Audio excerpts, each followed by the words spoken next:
आपण दोन दृश्य पाहतो एकीकडे अतिशय पारंपरिक पद्धतीने या ठिकाणी बाप्पाच्या विसर्जन मिरवणुकीला सुरुवात झालेली आहे।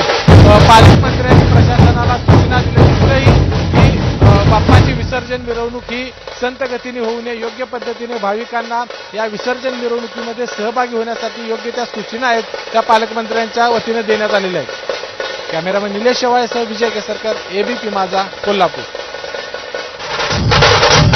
दोन दृश्य आहेत एकीकडे पुण्यामध्ये ढोलताशा वादनाला सुरुवात झालेली आहे तर मिरवणुकीची सज्जता कोल्हापूरमध्ये देखील आपल्याला दिसतेय आणि अत्यंत शिस्तबद्ध पद्धतीने या मिरवणुका सुरू करण्याचे आदेश प्रशासनाने दिल्याचं आपले प्रतिनिधी विजय केसरकर यांनी आपल्याला सांगितले। दोन दृश्य पश्चिम महाराष्ट्रातली, एकीकडे पुण्यामध्ये ढोलताशाचं वादन सुरू आहे तर कोल्हापूरमध्ये देखील आता सज्जता आपल्याला दिसतेय।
विसर्जन मिरवणुकीचं एक वेगळं आकर्षण असतं आणि तेही पाहण्यासाठी विदेशातून देखील लोक येत असतात। अशीच एक महिला माझ्यासोबत आहे जी विदेशातून आली आहे आणि ढोल ताशाच्या या गजरात ठेका धरतीये।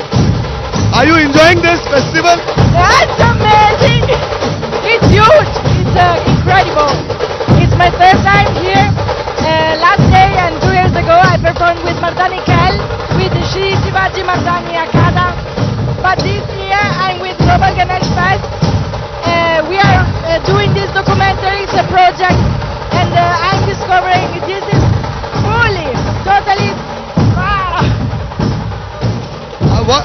You have been first time to India? No, this is my fifth time. Yes. You love this festival, Ganpati Bappa. Have you visited before also? Can you repeat please? You have visited first time India, but fifth time. Are you loving this festival? This is festival. This is my third time. Third festival. Yeah. आपण बघतोय ढोल ताशाच्या गजरात या विदेशी महिला देखील ठेका धरतायत आणि एक वेगळा आनंद उत्साह या ठिकाणी पुण्यातील या बेलबाग चौकामध्ये पाहायला मिळतो।